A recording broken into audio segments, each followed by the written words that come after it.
A esquerda adora quebrar tabu, porém, só quando convém. Falar da maldade gerada pelo comunismo, os intelectuais de esquerda preferem colocar no esquecimento. Mas isso está mudando lá na Flórida. E falando em militância, ontem foi o dia da abolição da escravatura. Então vocês podem imaginar que a militância tentou dar aquela lacrada básica na internet, né? E vocês lembram daquela história, né, do governador que comprou orégano recreativo no lugar de respiradores que poderiam salvar muitas vidas?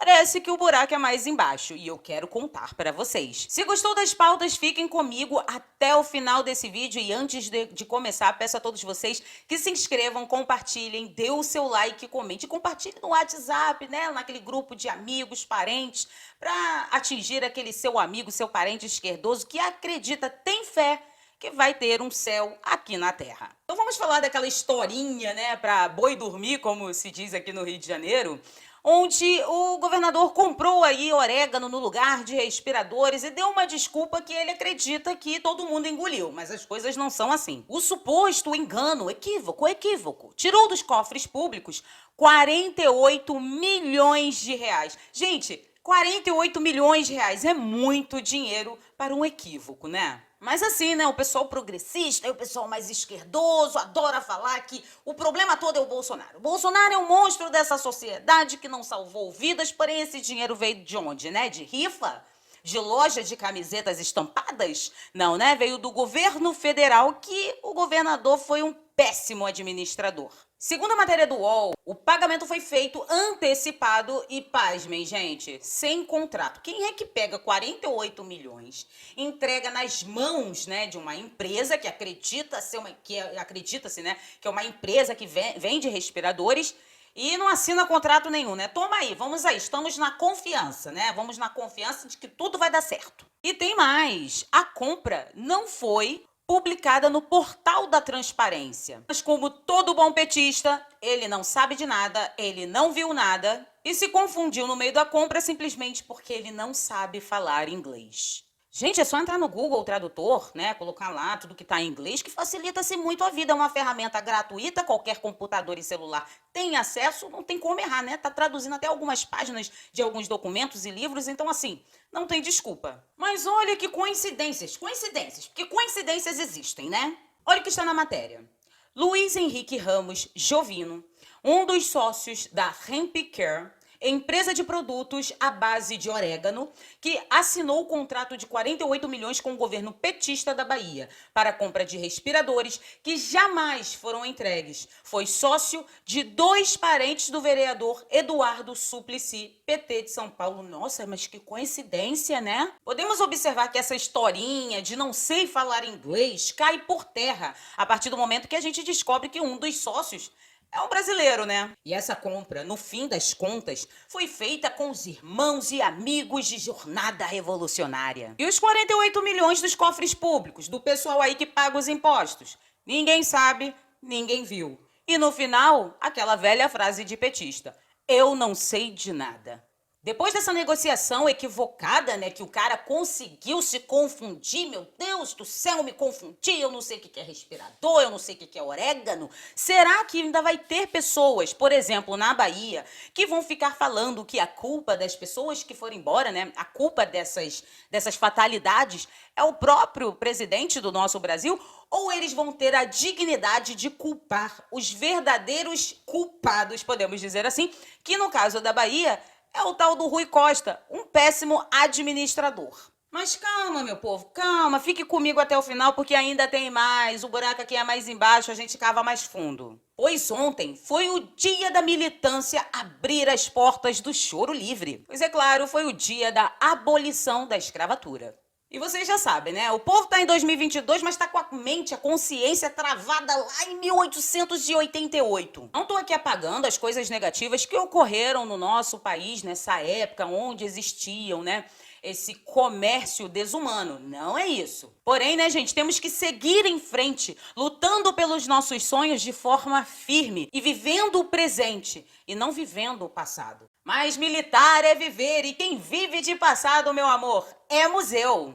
A jornalista da CNN Brasil, Basília Rodrigues, Tirou aquele momento para reviver aquilo que ela não vivenciou. Pra você que não lembra, a jornalista Basília Rodrigues é aquela jornalista, né, que falou que o Chile e o Equador não fazem parte da América do Sul. Se usar essa energia, né, que gasta militando na internet para estudar, talvez não passaria essa vergonha, né, ao vivo. E olha o tweet que ela postou.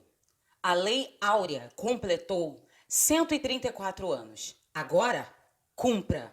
Realmente eu não consigo entender em que mundo esse povo vive, né? Parece até que tem uma máquina do tempo, esse pessoal entra na máquina e vai pro passado para sofrer o que não sofreu, enfim. É uma coisa totalmente fora da nossa realidade. E o interessante é que ela escreve como se ela estivesse morando em um país totalmente escravagista, né? E que não tem a possibilidade de crescimento. Sendo que a bonita fez faculdade, é jornalista, ocupa um cargo de prestígio em sua profissão. Falta de oportunidade existe, por exemplo, na Coreia do Norte, onde uma pessoa que nasce pobre, ela sabe, ela tem consciência que jamais ela vai sair daquela situação. Não existe oportunidade de crescimento dentro desse país. Lá o pessoal é branco, né? Enfim. São discursos que criam uma ilusão de que não existe oportunidade no Brasil. Sacrifícios, lutas, né? São movimentos naturais da vida. Quem chega no topo da montanha sem escalar antes? Não é uma luta por igualdade, mas sim por privilégios. A única dívida histórica que eu reconheço é da corrupção sistêmica, criada por pessoas de esquerda, que levou o dinheiro público para outros países, sucateando o meu país. Ficar sentado, choramingando, se colocando como vítima de algo que aconteceu quando a pessoa nem era um esperma. Desculpa as palavras, mas vocês entendem? Só vai gerar frustração. Querem cobrar dívida histórica? Então eu sugiro que vocês vão lá no Congo, que até hoje praticam esse absurdo. Basília, ela é uma negra privilegiada. O que ela quer mais? Escravizar brancos para se sentir vingada? O único opressor atualmente é a prisão mental que essas pessoas se colocaram. As coisas na Flórida estão mudando e para o bem nós esperamos. Flórida aprova o ensino obrigatório sobre cremes do comunismo. Está assim na matéria, uma parte dela, né? Estudantes do ensino secundário receberão pelo menos 45 minutos de instrução por ano sobre regimes como Cuba e Venezuela. E com certeza, se for colocado em prática nessas aulas o que realmente é esse comunismo, muitas pessoas de esquerda não vão gostar, porque eles não querem a verdade. Só se fala de um lado, lá da Alemanha, naquela época do bigodinho, mas não se fala do outro lado, que ceifou muito mais vidas do que na Alemanha. Não justificando o que aconteceu na Alemanha, é óbvio que não. Mas se fala de um lado, tem que falar do outro. E não pregar que o comunismo é o herói da nossa sociedade para acabar com o capitalismo, pois o capitalismo é opressor e acaba com a vida dos pobres, mentindo ou ocultando as informações para nossas crianças, nossos adolescentes e gerando militantes futuros que amanhã vão ser pessoas que vão estar gritando na rua contra o capitalismo, mas tem um iPhone no bolso, gerando pessoas totalmente hipócritas que quando se vai falar sobre este assunto nem sabem por que estão lutando. Então, eu acho que isso deveria acontecer no mundo todo. Aqui no Brasil, por exemplo, isso deveria acontecer e deveria ter mais aulas sobre isso, falando a verdade. Muitas pessoas já ouviram falar de, por exemplo, campos de concentração, mas muitas pessoas nunca ouviram falar de gulags ou gulags, que aconteceu, que foram construídos na União Soviética. Seria muito interessante colocar, né, às claras à luz o que foram os gulags. Será que foi a mesma coisa de campos de concentração? São esses tipos de coisas que deveriam ser levados para nossos adolescentes, que é a verdade. Não omitir e dizer que o comunismo vai trazer o céu para a terra, enquanto na história se conta que, na verdade, foi o inferno a céu aberto. E eu gostaria de saber a opinião de todos vocês, se vocês acham interessante, né, colocar a verdade nas aulas, né, desses adolescentes, no caso, né, falando sobre essa ideologia que é o comunismo, né, de Karl Marx, de Lenin, enfim, de Trotsky. Eu queria saber se vocês acham isso interessante e se seria legal trazer isso também para o Brasil, né, para os nossos adolescentes. Também quero saber a opinião de vocês sobre essa militância que parece que está vivendo ainda 1888 e esqueceu que nós estamos em 2022, onde sim, existem muitas oportunidades, só basta a pessoa querer levantar do sofá, estudar, correr atrás e não ficar sentado choramingando pedindo dívida histórica, uma dívida que não existe para essa geração. Também quero saber a opinião de vocês, né, sobre esse equívoco do Rui Costa aí que comprou orégano no lugar de respiradores.